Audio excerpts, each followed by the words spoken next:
په غزني کې د معتادینو د درملنې 50 بستریز روغتون مسؤلین وایي 80 کسانو ته چې نیمایي ښځې هم وي له 45 ورځو درملنې وروسته د همکارو مؤسسو په مرسته ورته 6 میاشتې حرفوي زده کړې ورکول شوې او نن ورته کاري وسایل هم ورکول شول.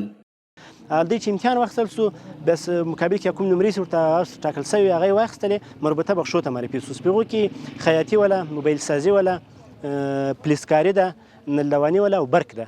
دغو شیانو ته دوی معرفي شوي وو. په هغو کې یا خپل له 4 میاشتو تر 6 میاشتو پورې دوی خپله دوره پای ته ورسوله. در ایران مبتلا شدیم.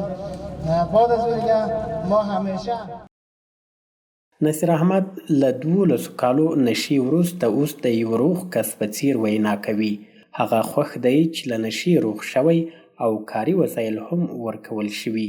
دی وایي نور به خپله کار کوي او د کورنۍ د اوږو بار به نه وي. ما 12 سال نشه کردیم، خوبیش ندیدیم. سومی که خیلی خوش هستم امروز که پاک هستم. امروز در این جامعه نقش دارم، وسایل برای ما توزیع میشه، ما میتونیم یک کاربار شروع کنیم.